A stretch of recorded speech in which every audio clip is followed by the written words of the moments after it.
Hello, good evening and welcome to Issues at Hand. I am Daniel Utaya and we shall be discussing issues regarding the 9th Parliament vis-a-vis what it has done on the lines of bills passed, sitting days that have been sat, actual sitting days, and also the days that were proposed to be seated. So many issues will be discussed and we shall be hammering down on the 9th Parliament and finding out whether or not this 10th Parliament will indeed do a good job that is better than the one the 9th did. The New Vision wrote a story in 2012 and they were actually releasing a report, an analysis done of the 9th Parliament, citing that it had done better than the previous 8th Parliament. So we want to know whether the 10th Parliament that has been voted, that was voted on the 18th of February last month, will do better than the Parliament that it has done. And joining me in studio is Patrick Kaboyo, who is an Executive Director of the Coalition of Uganda Private School Teachers Association. And we shall be discussing this alongside the lines of education. Good evening, Patrick. Good evening, moderator. Thank you very much for having me. Okay, now we must say we have a Parliament that has done a lot, and many people have said it has done good. Judging by the fact that it had a female speaker, and it had a lot of firsts, we must say. And many have said that the fact that this Parliament, the new Parliament, has more members, it is big, and that this Parliament is also has been voted under all these circumstances that have been arising. Many are skeptical of, and they hold reservations regarding how this Parliament can perform. Now, where do you see the 10th Parliament, and also what has the 9th Parliament done that is worth noting as good and or bad? Thank you very much. I think we have to go by the English adage that too many cooks spoil the broth or call it soup. You can equate it to a real life situation. If a home is too populated, there will be competition for resources, there will be competition for oxygen, for space, and what will come out as a challenge will be spread of diseases in a home. Equally, using the same explanation, you realize that our Parliament now is shooting beyond 400 members. And each member will be in need of attracting the Right Honorable Speaker to be allowed to say something. So we are going to see that many members of Parliament are going to hold the title Honorable, but they won't make any meaningful contribution in the House. First of all, because there are many in numbers. Secondly, that the sessions that they conduct cannot accommodate all members to equivocably present issues that emanate from the ground. So as the previous Parliament has been, where you'd see the Speaker trying to call upon members to attend and empty seats representing members who should be physically there, is going to continue. But you should also recall that this is the very Parliament that is detached from the population it represents. And the detachment is further augmented by the fact that these members who are coming in this Parliament that begins in May, June, have used a lot of money in their coming. So we can say that the 5 years, if you break them into parts, you are going to have the first year as a year of getting oriented, because the majority of those coming are new, getting to know the parliamentary procedures, getting acquainted with the rules of procedure, getting to be oriented, introduced to how Parliament works. You should also get to know that there are those that will come to the city with excitement, see how parliamentary business is conducted. Some have come in having participated as district councillors or some technical people in their respective disciplines, but Parliament is Parliament. When you're in Parliament, you are discussing for national issues. Now, when we draw back to where these people are coming from, you will find that the grounding in terms of leadership is lacking. Is lacking because all leaders in this country have fallen short of the prerequisite that a good leader should have. For example, to be accountable, to be honest, to be there selfless for the people he or she represents. But what we are fed on as a population are lies, insincere and wrong attitude towards voters, and that's the very reason that a good number of members of parliament have not come back on both sides. Exactly to my opposition. Exactly to my ruling next question. party, yes. That's where I wanted to go. Yes. This is a parliament that has seen so many of the old wine, and one would say, of course, it is said that the old wine is always the best. Now, we're seeing so many of the former parliamentarians who have bouncing been there back for a long time, missing out on actually getting into parliament. And these are the likes of Kahinda Otafire. And I would love you to put into perspective the quality of the antagonists who are getting into parliament. Is this 10th parliament having a better quality of parliamentarians than the previous ones, or is it just being derogated? You see, listeners out there and viewers ought to know that the quality of these members of parliament is twofold. The first is one of themselves as individual members of parliament. The second one is that quality of the Speaker of Parliament. When the 9th Parliament started, everybody had that hope that the 9th Parliament was going to be a people's savior, was going to really deliver people's aspirations. Didn't it do exactly that? I can say they have not delivered as people expected, because different institutions have assessed the delivery of parliament. You should also know that at a certain point in time, there was what we used to call the parliamentary scorecard. This was bringing out black and white issues as they happen in parliament. But that did not take place within the precincts of this 9th parliament. And when you also link to the gagging of journalists, for example, I have been reading in the press that he who has no degree should not be allowed to cover parliament. Yes. To me, that is just an issue that needs thorough discussion and understanding, because in a way it brings out scapegoats that maybe either party wants to cover. But also, if we want to ensure that a parliamentarian plays his 4 cardinal roles, and that's representation, appropriation, legislation, and oversight, he or she must not have strings attached anywhere. But the challenge which we still have as a country, and a big challenge, is the fact that the members of parliament are at the same time ministers. And this one bogs their integrity, bogs their capacity to deliver, bogs their level of professionalism. So the quality of this 10th parliament is going to entirely depend on the quality of debate. But you cannot debate like in a church. When we go to church, it is the priest who commands and the rest of the congregation follows.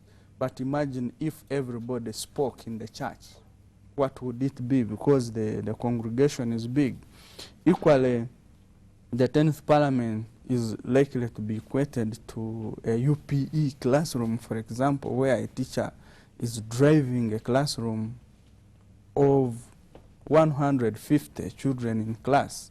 And with that, you expect failures, you expect mediocres, you expect those sharp ones.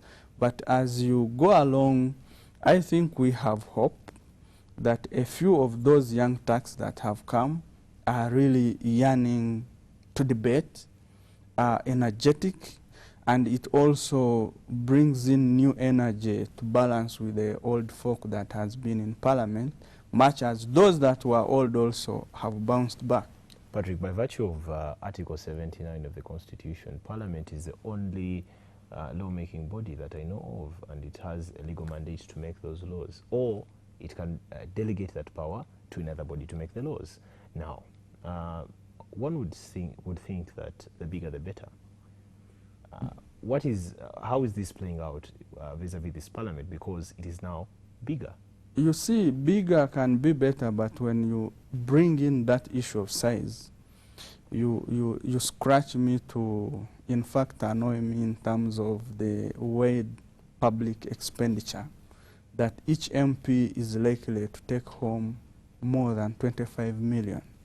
And if you multiply that by the number, plus the allowances, travel inland, travel out of the country, we shall find that the very person they are presenting is bleeding deep in the village, cannot access social services. Yes, they might be big and better, but in terms of quality, let's project the qualitative debate in this 10th Parliament might not match the debate that we have seen in the 9th Parliament. Reason is that this Parliament comes in with members who have undergone violence, members who have spent a lot, members that have been seeing some that have been hacked by machetes, and there has been real fights. We also expect like the young people, the youth who have come, majority of them have no experience, have not been in any council.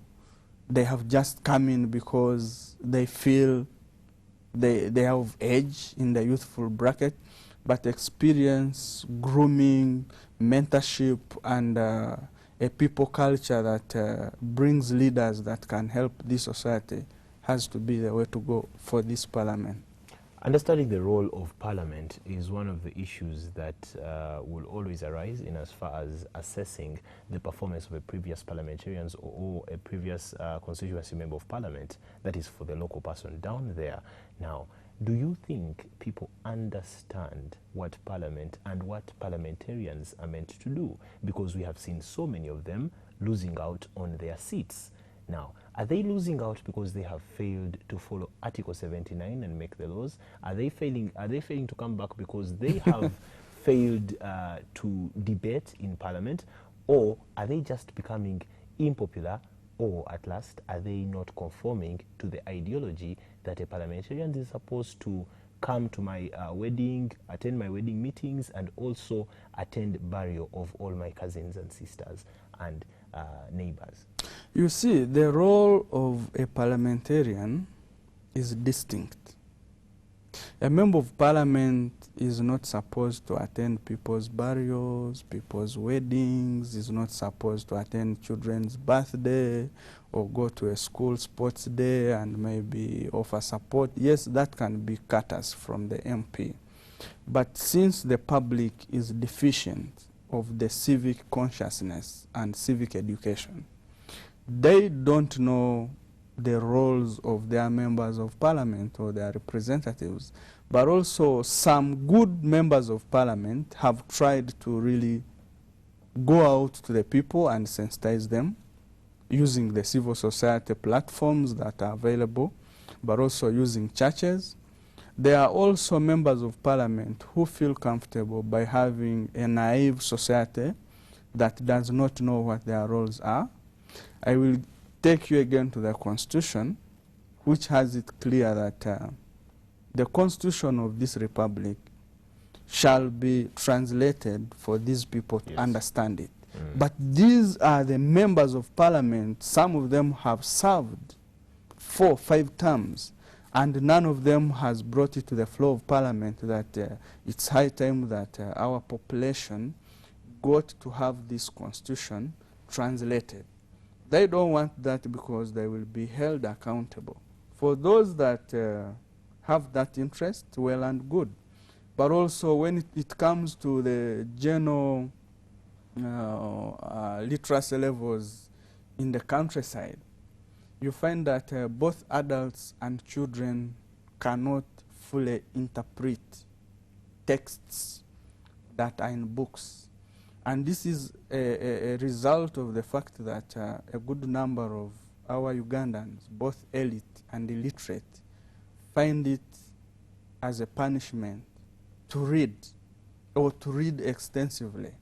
And because society is not bent to reading, there are no community libraries. For example, if districts or district councils had passed bylaws that there should be community libraries to help these groups improve in their civic education and civic competences, everybody in the community would be working to ensure that they make a contribution to either primary health care, to civic education, to health living. But what we are seeing is that society is detached from the facts that are in the books.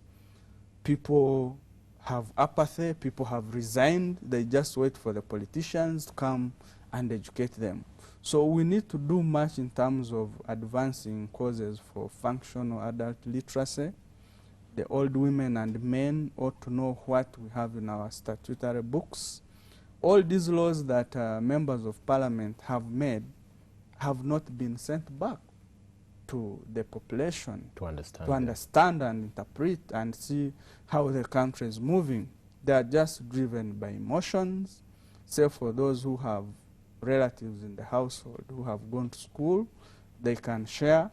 Maybe the frequency of FM radio stations and television, that homes now can be able to convene and sit and watch news and try to interpret.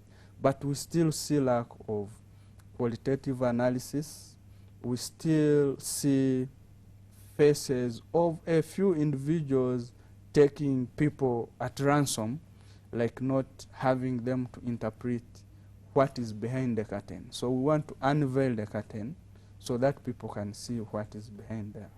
Patrick, the role of the opposition in parliament is a very intricate one. Why? Because the opposition is meant to create a kind of balance, a check and balance kind of scenario, so that the ruling government or the ruling party does not use the fact that it's ruling and the fact that it has a majority in parliament to pass laws that are one-sided. Now, we had the 9th parliament with about 47 or so legislators on the opposition side, and the opposition in this parliament has decreased to 36.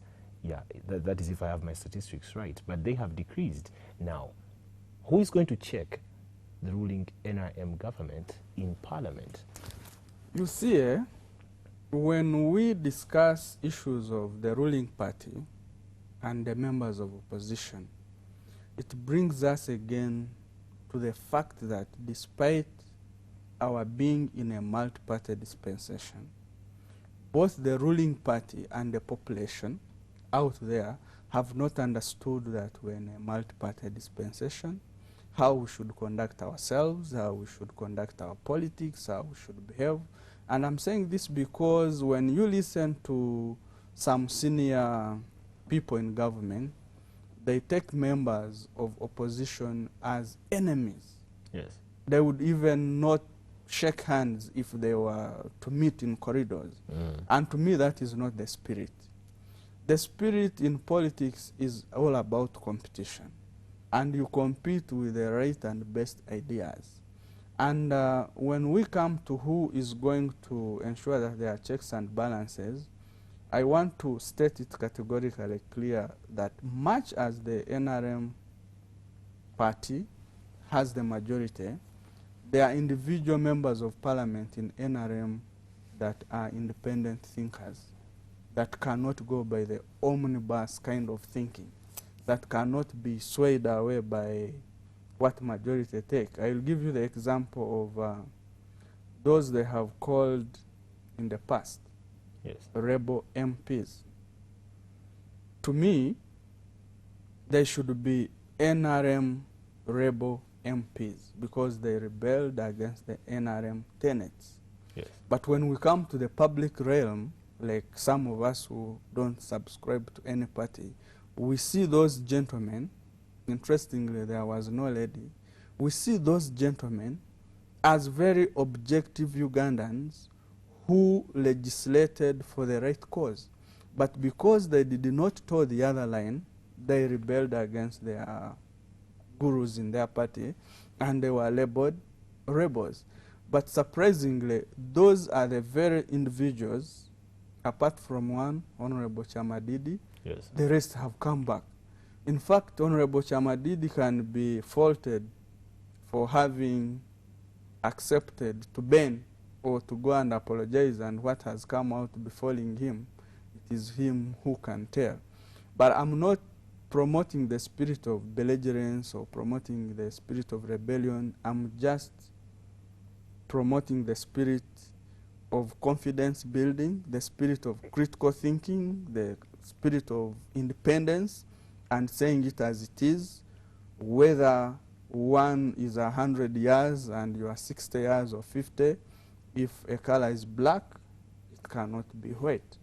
So in so doing, I think the ruling party has more of such individuals that are going to come out clearly and say, come on, this is not the way how things should be done. So for us as citizens out who are not in parliament, we still have that hope. You have raised the issue of the rebel MPs, and I want you to take this on to as a follow-up on Yes. that.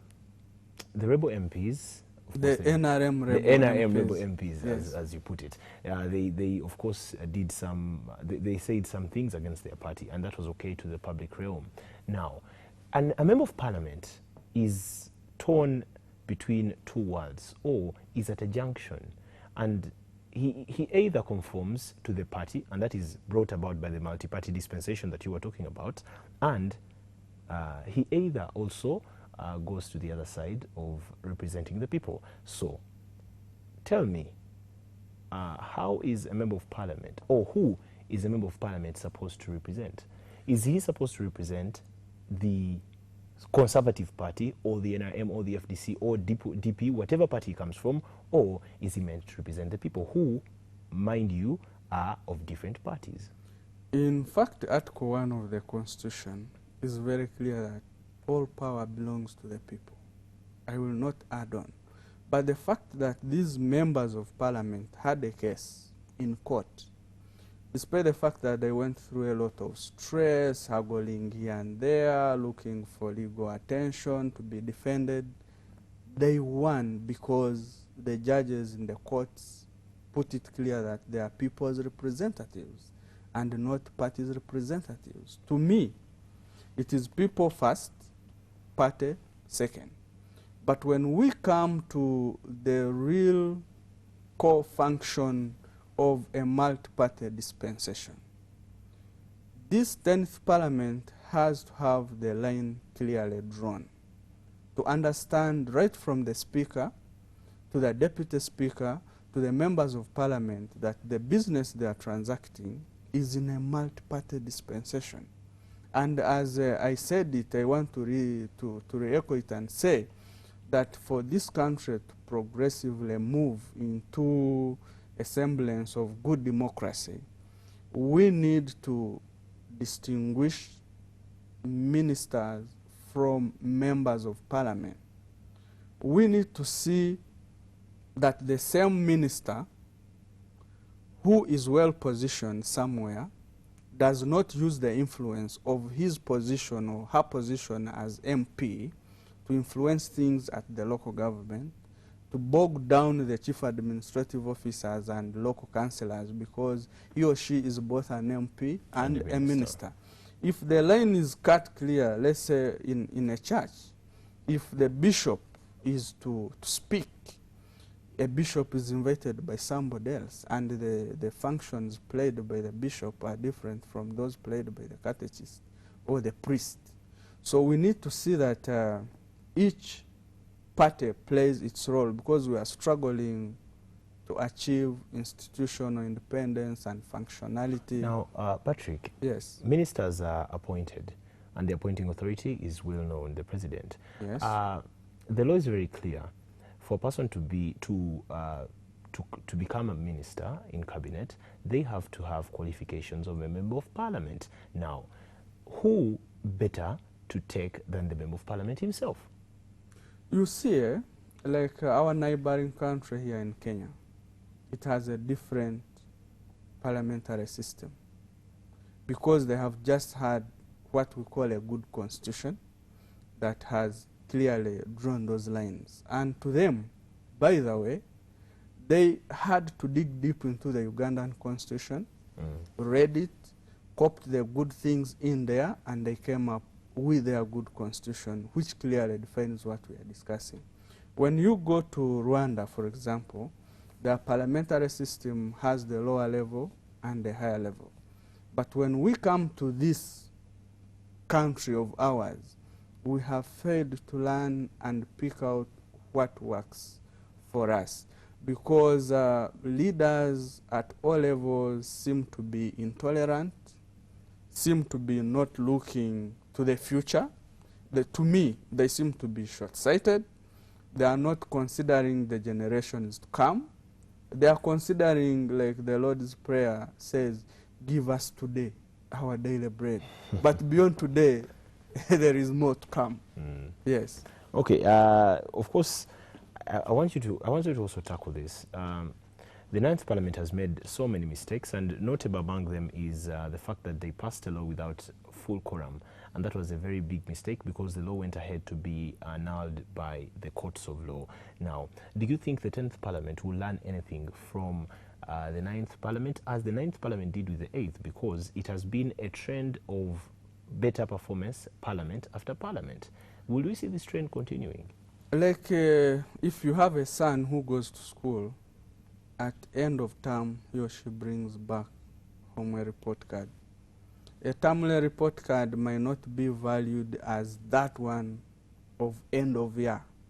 End of year, you'll be able to see whether your son or daughter has been promoted from that class to another, despite the fact that a policy in this country also talks about automatic promotion in a way. But when we want to evaluate these leaders at national level who constitute the legislative arm of government, we want, first of all, assess, take stock of what the 9th Parliament has done. As we speak now, we may not have raw data or sophisticated information to give us, as the population of this country, to see how they have performed.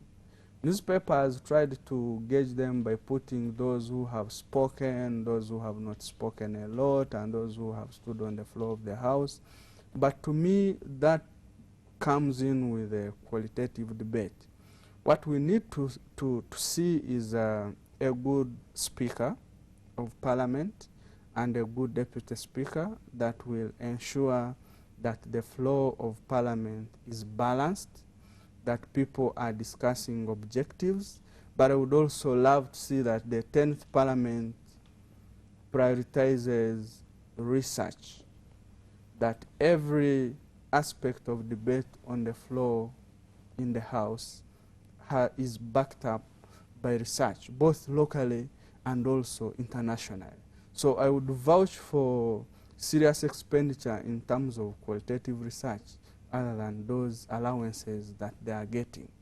And if we go that way, we shall see the 10th Parliament improving in terms of quality, in terms of legislation. But looking at the backlog of laws that this Parliament, the 9th, has left, and the many bad laws that they have legislated, I can quote the Public Order Management Act, that is a law already, and other bad laws, and you legislate such, but you leave out laws to do with drugs like Banji. You legislate and forget that continuous consumption of Waraji in Kavera is going to put the youth in danger, is endangering our students in school. You cannot have everybody access liquor in Kavera. We expect, for example, to have legislation on transport. We all use border, But there is no policy on border management. Well, Patrick, we shall be talking about the bad laws when we Yes. get back after the break. This is issues at hand, and the elephant in the room is the assessment of the 9th Parliament and prospects for the 10th Parliament that was voted in on the 18th. Let's take a short break. We'll be right back.